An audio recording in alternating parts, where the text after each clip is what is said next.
Programme میں ایک بار پھر خوش آمدید ہے۔ بات ہو رہی تھی گرینڈ ڈائیلاگ وقت کا تقاضا ہے۔ عمران خان کا سپریم کورٹ کو مذاکرات کے حوالے سے خط لکھنے کا فیصلہ۔ اس سے پہلے سیاسی جماعتیں کہہ چکی ہیں کہ پاکستان تحریک انصاف مذاکرات کی طرف آئے۔ حکومت یہ پیشکش کر چکی ہے، کیا اس پیشکش کو اب سنجیدگی سے لیا جائے گا؟ اور پاکستان تحریک انصاف کبھی اسٹیبلشمنٹ اور کبھی سپریم کورٹ کے پاس کیوں جا رہی ہے؟ جو بہترین فورم ہے وہ ہے پارلیمنٹ، چاہے سپریم سینٹ ہو یا پھر قومی اسمبلی۔ سیاسی جماعتیں دوسرے اداروں کا سہارا، ان کے کندھوں کا سہارا کیوں ڈھونڈتے ہیں؟ اور کیا یہی وجہ ہے کہ پھر جب آگے معاملات بڑھتے ہیں تو وہ صحیح معنوں میں اس کے اوپر مذاکرات اس طرح ہو نہیں پاتے ہیں، اور سیاسی جماعتیں جو ہیں وہ لمبے عرصے تک ایک دوسرے کے اوپر بھروسہ بھی نہیں کرتی؟ اس پہ مزید بات کریں گے۔ جوائن کیا ہے ہمیں آصف باجوہ صاحب نے، سینئر سیاستدان ہیں، سینئر رہنما ہیں مسلم لیگ نون کے۔ باجوہ صاحب خوش آمدید کہتے ہیں آپ کو شو میں۔ وعلیکم السلام جی، بہت شکریہ آپ کا، thank you very much for calling. Bajwa صاحب کس طرح دیکھتے ہیں خان صاحب نے سپریم کورٹ کو مذاکرات کے حوالے سے خط لکھنے کا فیصلہ کیا ہے؟ ذرا ابھی وہ خط لکھیں گے۔ بنیادی سا سوال ہے، اس سے پہلے اسٹیبلشمنٹ کو بھی وہ کہہ چکے ہیں کہ ہم بات چیت اگر کریں گے تو ظاہر ہے آپ سے وہ کرنا نہیں چاہتے، پی پی سے وہ بات نہیں کرنا چاہتے، باقی جماعتوں سے چلو وہ کر رہے ہیں، اصل مینڈیٹ آپ لوگوں کے پاس ہے، حکومت میں آپ لوگ ہیں، تو اب وہ انہوں نے کہا جی سپریم کورٹ مداخلت کرے، وہ بات چیت کے لیے دروازے کھولے۔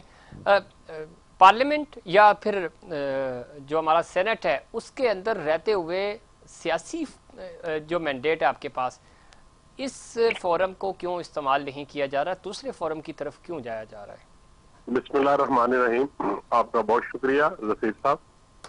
سر گزارش یہ ہے کہ بانی پی ٹی اے جو ہے ان کی کسی بات پہ آپ اعتبار نہیں کر سکتے، ان کے اوپر آپ ٹرسٹ نہیں کر سکتے۔ وہ اتنے اپنے آپ کو سپر مین سمجھتے ہیں، وہ سمجھتے ہیں کہ صرف میں ہوں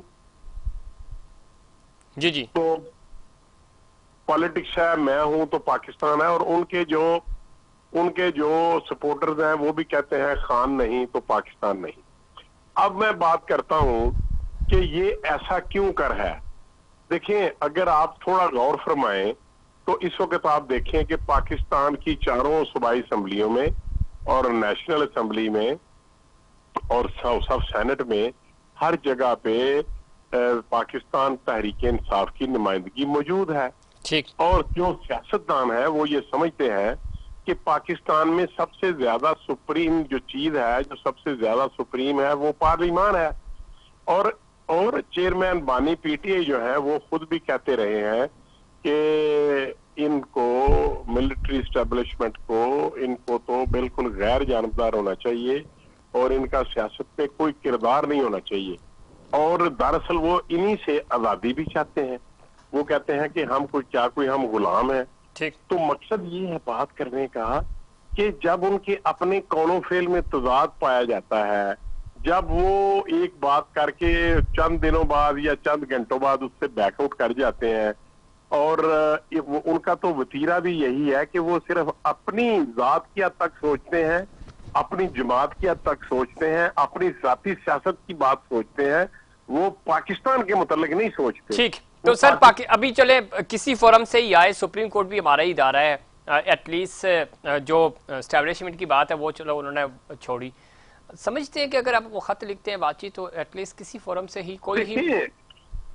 دیکھیں بات یہ ہے کہ قاضی فائد عیسیٰ صاحب وہی شخص ہے، وہی جج ہے جن کے خلاف انہوں نے ریفرنس بھیجا تھا، نمبر 1۔ نمبر 2، قاضی فائد عیسیٰ صاحب وہی جج ہے جن کے خلاف ان کے سوشل میڈیا جو ان کا سر باجوہ صاحب ماضی میں وہ کرتے تھے، آج کل آپ ناراض ہیں، تو یہ تو چلتا رہتا ہے نا۔ میں کہہ رہا ہوں کہ ایٹ لیسٹ کوئی بھروسہ تو کر رہے ہیں اس شخص پہ جس کے خلاف انہوں نے کیسز بنائے۔ دیکھیں میں یہ آپ کو عرض کر دوں جناب کہ بھروسہ تو انہوں نے جنرل باجوہ کے اوپر بھی کیا تھا، آپ نے بھی کیا تھا، تو انہوں نے میری بات سن لینا، بھروسہ تو انہوں نے جنرل نواز شریف صاحب نے بھی کیا تھا نا۔ میں عرض کرتا ہوں ٹھیک، تو اب جب وہ اس بھروسے کی بات کریں گے تو میں یہ سمجھتا ہوں یہ بھی ان کو چیٹ کرنے کی کوشش کریں گے، یہ بھی ایک دھوکہ دینے کی کوشش کریں گے، اور میں یہ سمجھتا ہوں کہ کوئی شخص جو کسی کو چیٹ کرتا ہے جو کسی کو دھوکہ دیتا ہے وہ دراصل کسی کو نہ چیٹ کرتا ہے نہ کسی کو دھوکہ دیتا ہے، وہ اپنے آپ سے چیٹنگ کرتا ہے اور وہ اپنے آپ کو دھوکہ دیتا ہے۔ ٹھیک، چیئرمین پانی پی ٹی جو ہے وہ اپنے آپ کو دھوکہ دے رہے ہیں، وہ اپنی سیاست کو چلیں یہ بچانے تو کے وقت لیے۔ بتائے گا آنے والا۔ اب آپ آ جائیں بجٹ پہ، بجٹ کیسا ہوگا؟ کیا بجٹ میں لا رہے ہیں عوام کے لیے؟ کوئی خوشخبری ہے، ریلیف ہے، غربت، بے روزگاری، کوئی ان چیزوں میں کمی آئے گی؟ دیکھیں ابھی تک جو کوئی نئی ایسی پازیٹیو خبر نہیں ہے، ماں سوائے اس بات کے کہ جو بے نظیر انکم سپورٹ ہے جی، اس کی فنڈنگ جو ہے بڑھا رہے ہیں۔ اس کے بعد جو نئی چیزیں ہیں، میں ابھی اس پوزیشن میں نہیں ہوں کہ آپ کو کوئی ایسی خبر دے سکوں کہ بجٹ میں عوام کے لیے ہم یہ ریلیف دینے جا رہے ہیں۔ ابھی تک کوئی چیز ڈسکلوز نہیں ہوئی اور نہ ہی کوئی ایسی کسی نے خبر دی ہے کہ عوام کے لیے کوئی بہتر خدمت کوئی ہم کرنے جا رہے ہیں۔ یہ جب تک بجٹ پیش نہیں ہوتا اس کچھ وقت تک نہیں کہہ سکتے۔ کوئی اچھا، بات نہیں کی جائے۔ دوسرا یہ بتائیں، حتیٰ کہ عزت بل ایک فاشسٹ مائنڈ سیٹ ہے کی عکاسی کرتا ہے، صحافیوں پر قندغن لگا دی گئی شبلی فراز صاحب، اور نہ صرف شبلی فراز بلکہ حسن مرتضیٰ صاحب بڑی توانا آواز ہیں پنجاب میں پاکستان پیپلز پارٹی کی، وہ بھی نالاں ہیں اور وہ اپنی پارٹی سے بھی شکوہ کر رہے ہیں اور آپ کے ساتھ تو آپ سے تو شکوے کر ہی رہے ہیں۔ دیکھیں میں ایسا عرض کر دوں، گزارش یہ ہے کہ جو بھی بل پیش ہوا ہے جی، اس کے متعلق ہماری صحافی برادری کو کافی زیادہ تحفظات ہیں، اور اس کے لیے 5 آدمیوں کی ایک کمیٹی جس کی سربراہی میرا خیال ہے رانا ثناء اللہ صاحب کر رہے ہیں، یہ گورنمنٹ نے بنا دی ہے کہ آپ لوگوں کے ساتھ وہ اس میں بیٹھ کے گفت و شنید کریں اور اس میں جو ہے ریوزٹ کیا جا سکتا ہے، اور اس میں یہ کوئی حرف آخر نہیں ہے اگر جو بل پاس ہو چکا ہے تو اس میں جو گورنمنٹ آف پنجاب ہے وہ یہ سمجھتی ہے کہ کہیں اگر کسی کے مفادات کو یا جو آزادی ہے، قلم کی جو آزادی ہے، تحریر کی اور تقریر کی جو آزادی ہے، اگر اس کے اوپر کوئی قدغن لگتی ہے، کوئی ایسی شک ہے تو ہم اس کو ریوزٹ کریں گے انشاءاللہ، ٹھیک۔ اور یہ بہتری کی طرف جائیں گے۔ اچھا، آخری سوال ہے، بھارت کے ساتھ چونکہ آج نواز شریف صاحب نے مودی صاحب کو مبارکباد دی، وہ کہتے ہیں پیغام دیا، آئیں 2 ارب انسانوں کی ترقی کے لیے نفرت کو امید سے بدلیں۔